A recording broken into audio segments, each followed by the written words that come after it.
Okay, let's hope that's working. Hey? Morning. You're so tall.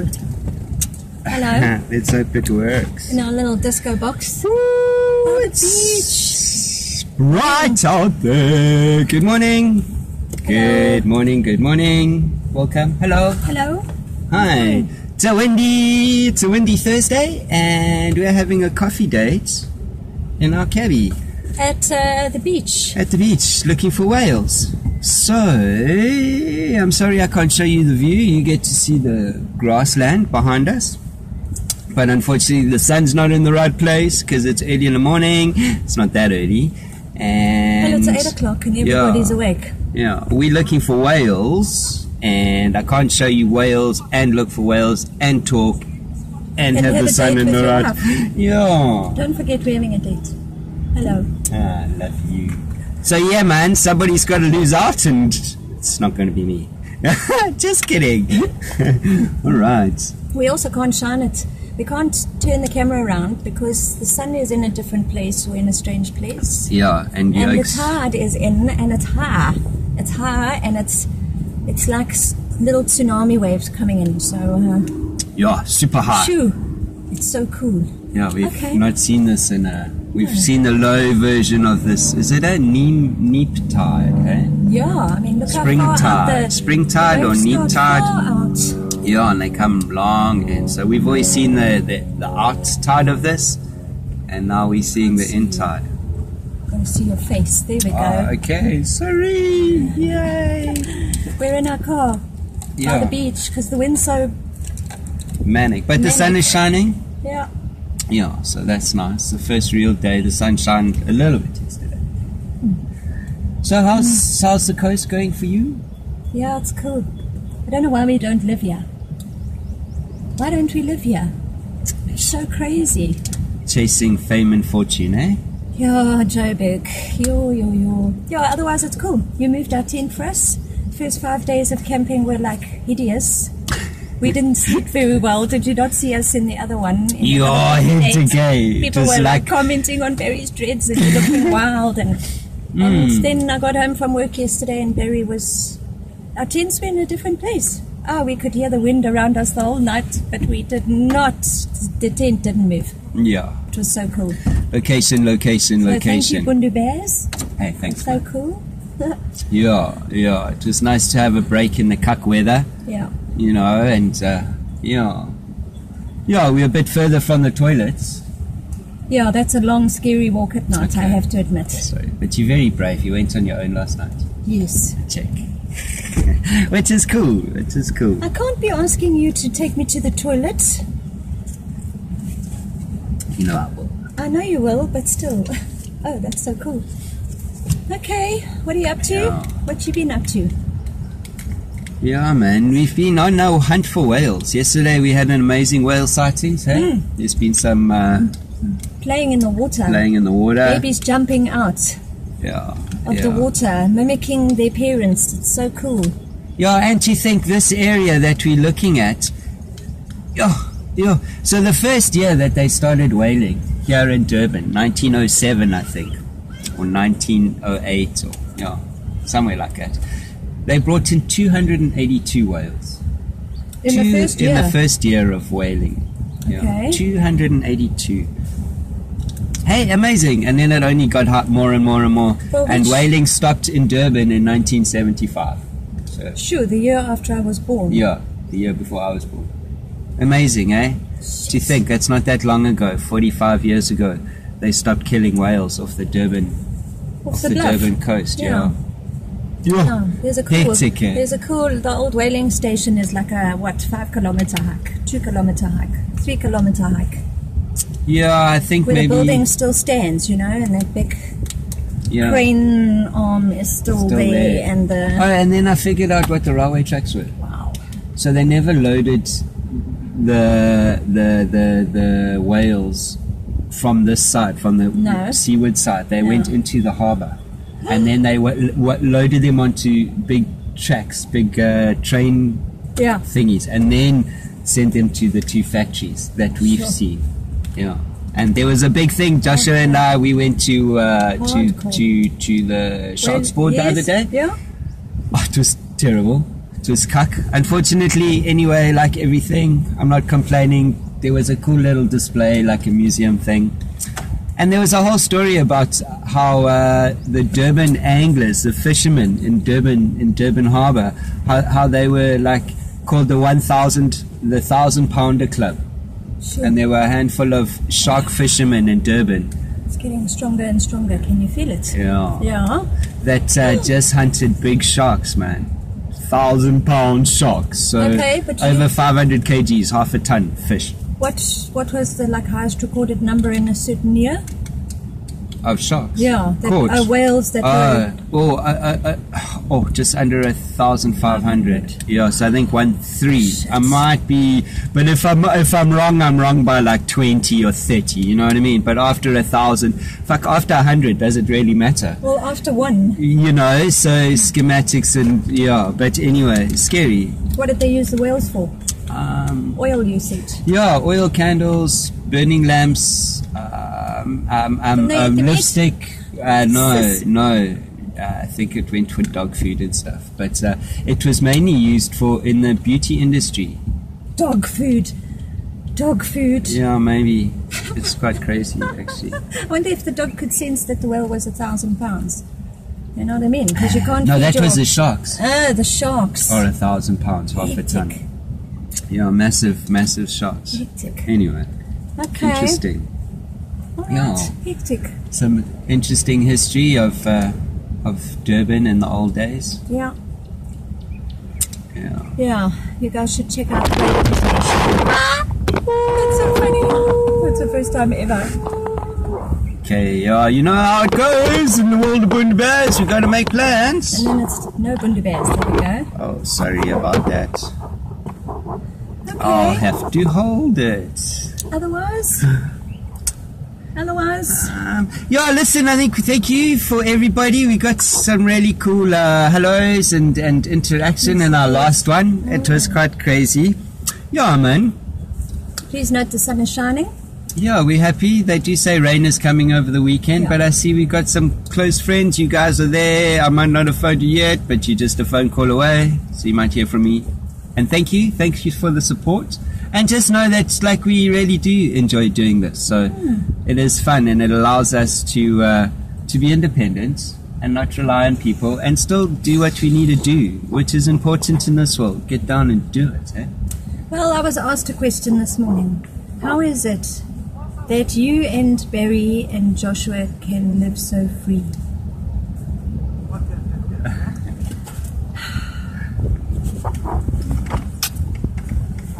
It's all about the love, baby. Well, you have to have the right partner to be free with, you know.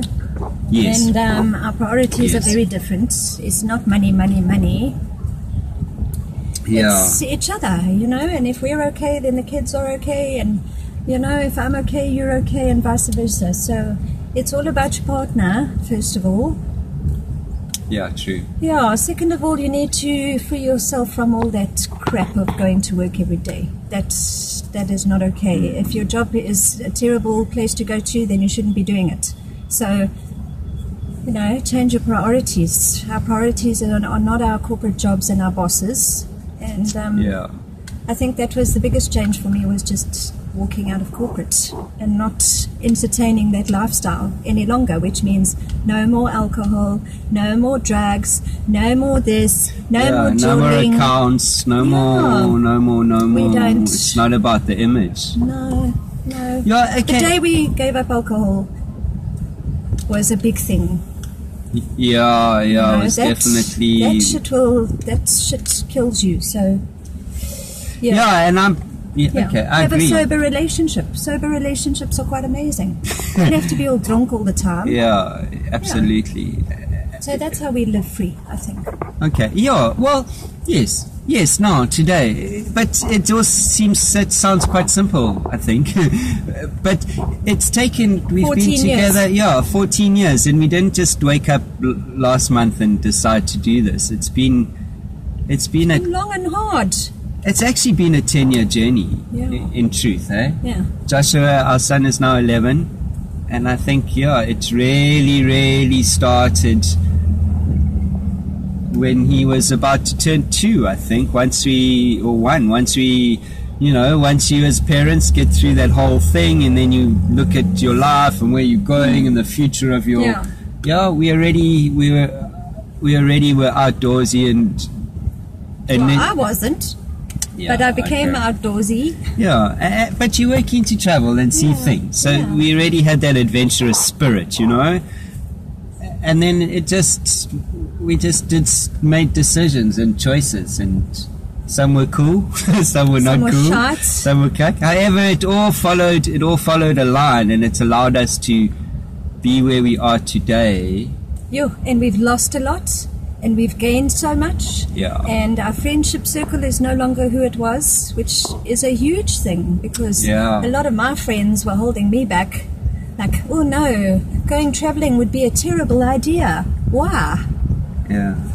Anyway, so look out for your friendship circle. That's a biggie. Yeah. If people drag you like a drag on the back of the boat, Barry says, then cut that line.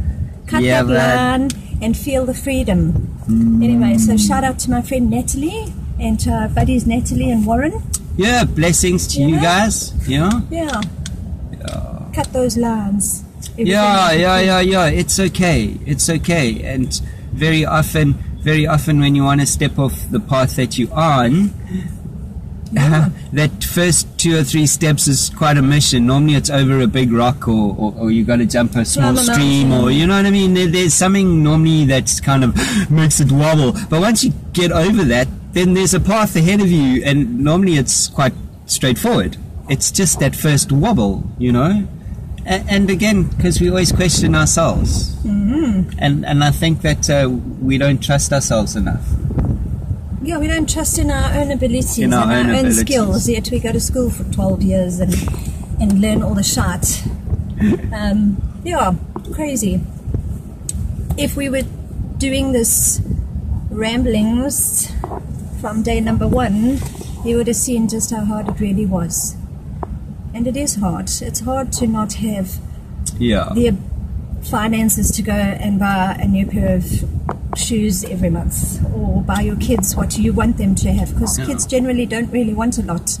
They only want a lot because they see their parents wanting a lot. So, don't want a lot in front of your children. Just don't do it at all, and you'll be fine. And then all of a sudden your cost of living is 11,900 Rand a month. Yeah, and that's the secret. The secret's not about bringing in lots of money. It's about how much money you're spending and what you're putting out there. Yes, and what you can do with that little bit of money. And it's quite a cool challenge to see how we can reduce it so much and become so minimalistic. We could live out of our little car. We have a cool tent. Yeah. We don't really need a lot. We could pack our backpack and just leave home and donate all our shit to cancer. That kind of stuff. So that's cool. It's a good skill to have. Absolutely. Cool. Thanks, Baba. I think it's, whether we do it or not is irrelevant, but we have been working towards that idea, not for any other reason, but it just allows a kind of freedom that no one else has. Eh? Yeah, like the worst thing that people do is just go out, you finish school, you go to varsity. We don't even know what the hell we want to do in life, but at 18 we have to go to varsity. And 21 you must buy a house. And that's the worst kind of crap. That's the biggest shackle in people's lives. Yeah. So they cannot pack a backpack and leave. Yeah, thank you. Well said. I will not. We burden ourselves. We create our own slavery. We are slaves to a system. And that system, unfortunately, is our peer group, is the people we interact with. It's the TV we watch, the phones that we talk on, the way we interact. Eh?